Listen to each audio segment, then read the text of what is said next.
प्रभु यीशु मसीह के नाम ਦੇ ਵਿੱਚ ਇੱਕ ਵਾਰ ਫਿਰ ਤੋਂ ਮੇਰੀ ਵੱਲੋਂ यानी पास्टर एडम मसीह ਵੱਲੋਂ ਸਭ ਨੂੰ ਜੈ ਮਸੀਹ ਦੀ। खुदा ने ਸਾਨੂੰ ਇੱਕ ਵਾਰ ਫਿਰ ਤੋਂ ਸਮੇਂ ਦਿੱਤਾ ਕਿ ਆਪ ਸਭ ਦੇ ਰੂਬਰੂ ਰਹਿ ਕੇ खुदा ਦੇ ਕਲਾਮ ਦੀ ਸੇਵਕਾਈ ਨੂੰ ਆਪ ਸਭਨਾਂ ਦੇ ਵਿੱਚ ਸ਼ੇਅਰ ਕਰ ਸਕੀਏ।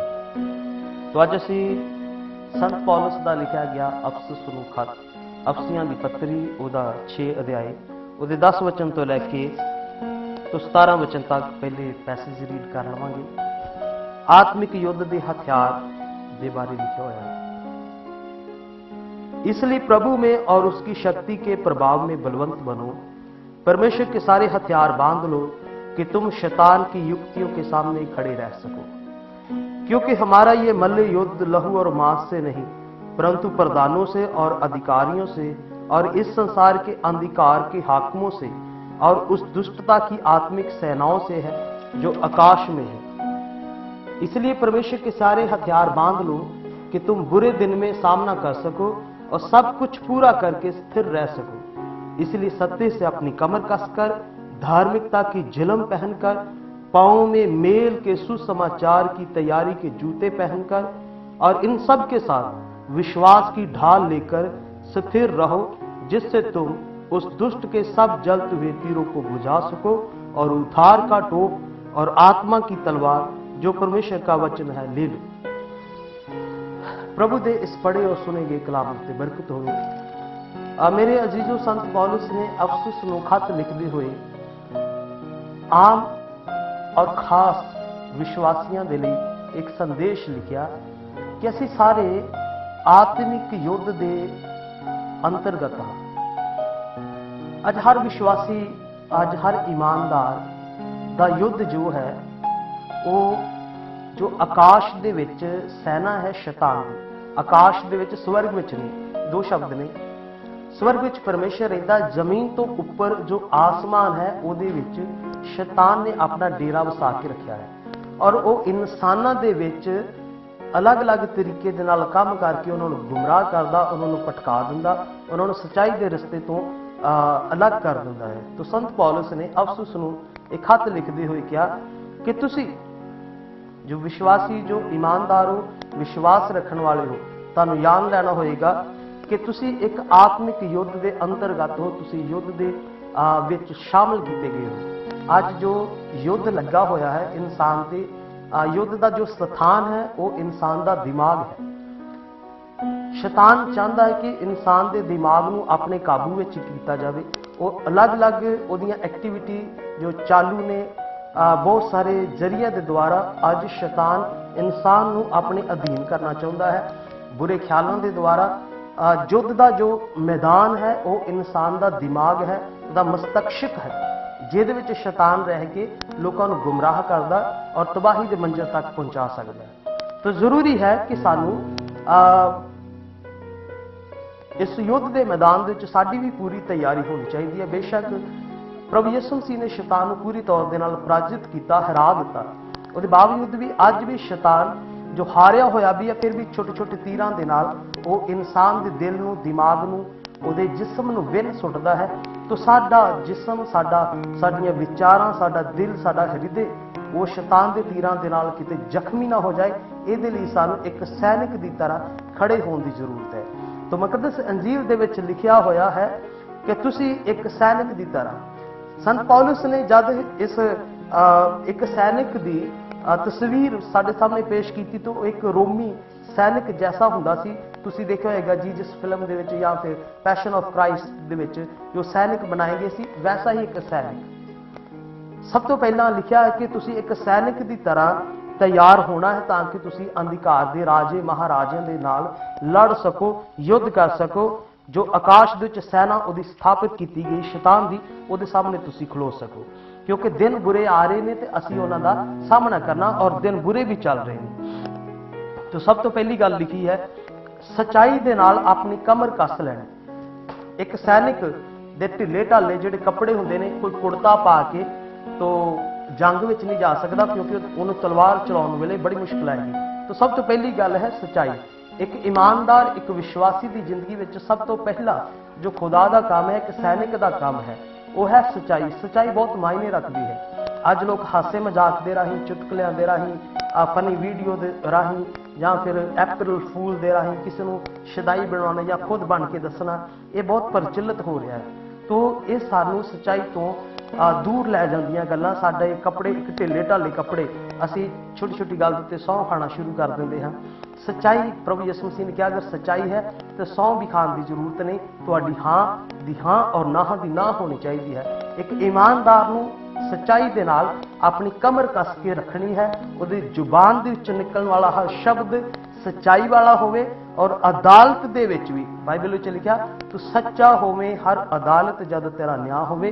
तो साडी गवाही सच्ची होनी चाहिए है, साडी जुबान सच्ची होनी चाहिए, साडी कमर दे चुफेरे सच्चाई का पटका बज्या रहना चाहिए। दूसरी गल है धार्मिकता की झिलम पहन के, जिवें एक सैनिक युद्ध के दौरान एक पेटीकोट पहनता सी, बुलट प्रूफ जैकेट पहनता सी। अजकल के हिसाब के नाल बुलट प्रूफ उन्हें जैकेट किया जा सकता, पर उस समय तलवार दे नाल या तीर दे नाल साडा हृदय साडा दिल ना छिद जाए, उहदे लई ओह एक पेटी पहनता सी, तो उन्होंने झिलम किया जाता है।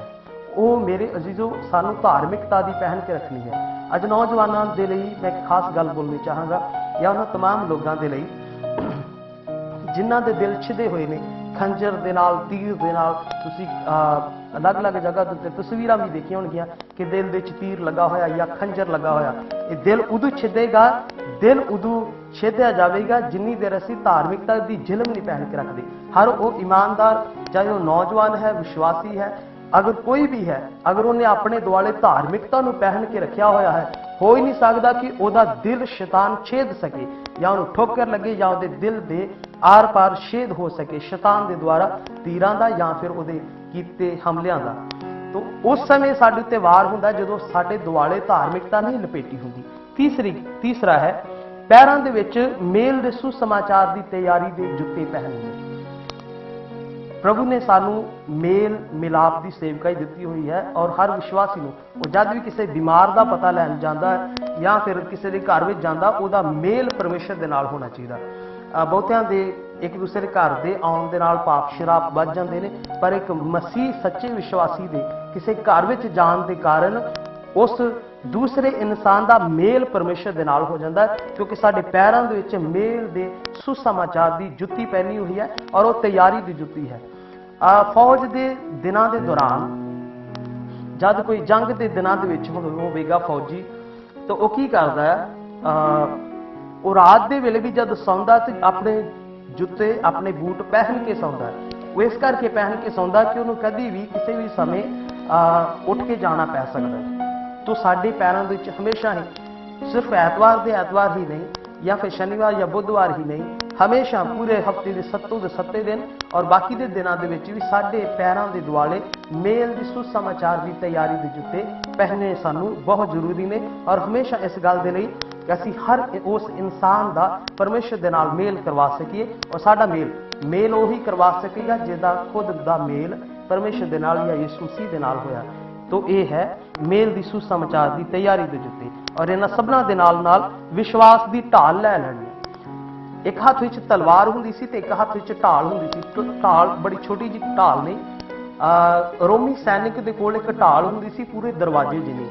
जद कोई उहदे उत्ते तीरां दे नाल हमला करदा सी तो अपने आप नूं पूरा दा पूरा उस दरवाजे दे पिछे या एक बड़ी ढाल दे पिछे लुका लैंदा सी। साडे कोल विश्वास की एक ढाल होनी चाहिए जिन्हों शरण स्थान कहा जाता है। साडे कोल अगर बड़ा विश्वास है तो बीमारी आएगी तो असी उस विश्वास की ढाल के पिछे लुक सकांगे कि मेरा परमेश्वर मैनूं कुछ नहीं होंदा देगा। गरीबी आएगी, गुरबत आएगी या मानवी कमजोरी कुछ भी लगा लो, हालात किन्ने भी बदतर हो जाए, अगर साडे कोल विश्वास की ढाल है कि मेरा परमेश्वर की वल्लों ये मैनूं दित्ती हुई ढाल है, तो इंसान या ईमानदार कभी भी निस्तो रंबू नहीं होगा, वो बचिया रह सकता। तो विश्वास की एक बड़ी सारी ढाल लैनी है जिहदे नाल लिखिया कि तुसी दुष्ट दे सारे जलदे हुए तीरां नूं बुझा सको। अगली गल लिखी है, और इहदे नाल मुक्ति दा टोप पहनना है। सानूं हर समय मुक्ति दा टोप अपने सिर दे उत्ते पहन के रखना है। टोप दे विच ते ताज विच फर्क हुंदा है। जद असीं युद्ध दे मैदान दे विच हां, साडे सिर दे उत्ते टोप पहनिया हुंदा है। टोप इस करके पहनना कि सिर दे विच भी कोई दुश्मन दा तीर ना लगे। साडे सोचां, साडे विचारां, साडे मस्तिष्क, साडे विचारां दे विच शैतान अपनी किसी ऐसी गल नूं ना वाड़ सके या फिर गलत तलीम ना साडे अंदर भर सके। तो सानू मुक्ति का टोप पहन के रखना। जिहड़े लोग इस संसार दे विच प्रभु यीशु मसीह दे लई खड़े रहिंदे ने, मुक्ति का टोप पहन के रखते हैं, उन्होंने पता है कि मैनूं मुक्ति मिल चुकी है, एक दिन परमेश्वर उन्होंने ताज भी पहनाएगा। सब तो पहले सानू मुक्ति का टोप पहन के रखना है, क्योंकि असीं युद्ध के मैदान दे विच हां और ताज उस दिन मिलेगा जिस दिन असीं जित हासिल कर लवांगे। अगली गल है आत्मा की तलवार। लास्ट गल है आत्मा की तलवार जो परमेश्वर का वचन है लै लो। ये सारे हुण तक जिन्हें असीं सीख रहे सी ये अस्त्र सी ते शस्त्र अलग हुंदे ने। अस्त्र कहंदे ने वस्त्रां नूं, युद्ध दे लई तैयार कीते गए वस्त्र अलग हुंदे सी, जिवें कि असीं सारा हुणे सिੱਖਿਆ है। पैरां दे वास्ते एक जुत्ती हुंदी सी, बूट हुंदे सी, जो लेसस उहदे नाल हुंदे सी, घुट के बन्नणे हुंदे सी। विश्वास की ढाल लैनी है, धार्मिकता की झिलम लैनी है, अपनी कमर जिहड़ी सच्चाई के नाल बन के रखनी है, सिर दे उत्ते मुक्ति का टोप पहन के रखना। तो इन्हां किसी भी चीज़ों के नाल असीं शैतान का सामना तो कर सकते हैं, उहदे अगन बाणां नूं या फिर उहदे तीरां नूं, जलदे हुए तीरां नूं बुझा तो सकते हैं, पर इन्हां सारी चीज़ों के नाल असीं अपने वालों उहदे उत्ते वार नहीं कर सकते। वार करन दे लई सानूं सिर्फ इकलौता एक हथियार दिता गया है, वो हथियार है आत्मा की तलवार, या फिर उन्होंने वचन कहा जाता परमेश्वर का। अज जरूरी है कि साडे हाथ विच आत्मा की तलवार होनी चाहिए है। आत्मा की तलवार होनी चाहिए, वचन की तलवार होनी चाहिए है। हर उस ईमानदार नूं वचन की तलीम उहदे कोल पूरी दी पूरी होनी चाहिए है। जिस ईमानदार दे कोल वचन की तलीम नहीं है, वचन नहीं है, अगर असीं चर्च भी जा रहे हैं और शिफा सानूं मिल चुकी है और असीं काफ़ी लंबे समय तो परमेश्वर के नाल जुड़े हुए हैं, पर सानूं एक भी वचन नहीं याद रहिंदा, सप्ते का वचन नहीं याद रहिंदा, हफ्ते का की वचन सुनाया वो याद नहीं रहिंदा, तो तुसीं बहुत ही एक वड्डी गलती दे विच हो। शैतान कभी भी तुहाडे उत्ते हमला करके तुहानूं निस्तो नबू कर सकदा। परमेश्वर के कलाम दे विच लिखिआ तुसीं आत्मा की तलवार लै लैनी है, जो परमेश्वर का वचन है। असीं पुराने नियम दे विच देखांगे ये तलवार मिलदी किवें है और इसकी खासियत की है और सानू इसकी जरूरत क्यों है और कौन सानू ये तलवारां तैयार करके दिंदा है। तो मेरे नाल पहला शमूएल बाइबल दे विचों पुराने ऐहदनामे दे विचों उहदा पहला शमूएल उहदा 14 अध्याय उहदा 13 अध्याय उहदे असीं 19 वचन तो लैके तो उहदे 22 वचन तक पढ़ते हैं। मैं एक वचन तुहाडे लई पहला पढ़ना चाहांगा। लिखा, इस्राएल के पूरे देश में लोहार कहीं नहीं मिलता था, क्योंकि फिलिस्तियों ने कहा था इब्री तलवार या भाला बनाने ना है। मेरे अजीजों, मूसा नबी तो लैके शमूएल तक इस्राएल दे कोई राजा नहीं सी हुंदा। मूसा नबी जां फिर उस तो मूसा तो भी पहला कोई इस्राएल का कोई राजा नहीं सी हैगा, पर मूसा तो लैके शमूएल तक कभी इस्राएल का कोई राजा नहीं सी। नबियां दे द्वारा उन्हां दा नेतृत्व किया जाता सी, उन्हां नूं दिशा निर्देश किया जाता सी, या फिर जिहड़े नबी हुंदे सी या फिर न्यायी लोग हुंदे सी वो इस्राएल प्रजा की अगुवाई करते सी। इत्थों तक युद्ध के समय भी नबियां दे द्वारा और न्यायियां दे द्वारा उन्हां दा नेतृत्व किया जाता सी, उन्हां दी अगुवाई की जाती सी और परमेश्वर उन्हां नूं जित बख्शदा सी। एक दिन इसराइलियां ने आके शमूएल ने कहा कि साडा भी कोई राजा होना चाहिए, तो दुखी होया कि मैं इन्हां दा न्याय सही नहीं कर पा रहा या फिर इन्हां दा मैं इन्हां दी अगुवाई सही नहीं कर पा रहा। तो परमेश्वर ने इस गल नूं शमूएल नूं कहा कि जैसा ये चाहुंदे ने वैसा ही इन्हां दे लई तू इन्हां नूं एक राजा चुन के दे दी। तो उन्हें शाऊल नूं राजा होने लई चुन लिया। ये शाऊल दे दिनां दी गल है। शाऊल राजा बन गया, शाऊल राजा ते बन गया, बड़ा उच्चा लंबा जवान सी। शाऊल राजा ते बन गया और शाऊल दा एक बेटा सी योनातान। उस समय की गल लिखी है कि राजा होने के बावजूद भी पूरे इस्राएल देश विच लोहार नहीं सी मिलता, लोहार नहीं सी मिलता। लोहार का काम सी वो तलवारां बना के देवे, वो भाले बना के देवे, वो युद्ध के हथियार बना के देवे। तो जिस देश के कोल अपने कोई हथियार नहीं, वो बहुत ही कमजोर देश है। जिस देश के कोल अपने लड़ाई करने के लिए कोई साधन नहीं है, पर साधन नहीं है, तो देश बहुत कमजोर हो जाता है। अज के इसराइल के हिसाब के नाल जिवें फिलिस्ती लोग अज भी इसराइल देश के उत्ते अटैक कर रहे हैं, पर अज इसराइल के कोल एंटी मिसाइल सिस्टम है और अलग अलग तरीके दे नाल वो मूँह तोड़ जवाब दे सकते हैं, किसी भी देश को मूँह तोड़ जवाब दे सकते हैं। पर उस समय की गल है इसराइल दे विच जो हथियार बनाने वाला सी, लोहार सी, वो लिखा किते भी नहीं सी मिलता। फिलिस्ती लोग इसराइलियों तो नहीं डरते, फिलिस्ती लोग इसराइलियों तो नहीं डरते, वो डरते ने लोहार दे कोलों कि अगर लोहार इस देश विच जिंदा रहा, लोहार इस देश विच बनया रहा तो ये इसराइली लोगों को हथियार बना बना के दिंदा रहेगा और एक दिन इसराइली साडे उत्ते राज करना शुरू कर देंगे। तो उन्होंने की कीता, उन्होंने इसराइल देश विचों लोहार खत्म कर दिता कि लोहार किते नहीं होना चाहिए। इसराइलियों ने उन्होंने कुछ नहीं किया, बस इन्ना क्या कि इसराइल देश विच लोहार किते नहीं होना चाहिए। तो बाइबल विच अगे जब असीं पढ़दे हां तो लिखा कि सारे इसराइली अपने खेतीबाड़ी दे जो औजार हुंदे सी, जिवें हल हुंदी सी, फाल हुंदी सी, तरशूलां हुंदियां सी, फालां हुंदियां सी, ये सारी खेतीबाड़ी दे जो उन्हां कोल औजार हुंदे सी तो फिलिस्तीआं दे कोल लैके जांदे सी तिखा करवाउण दे लई।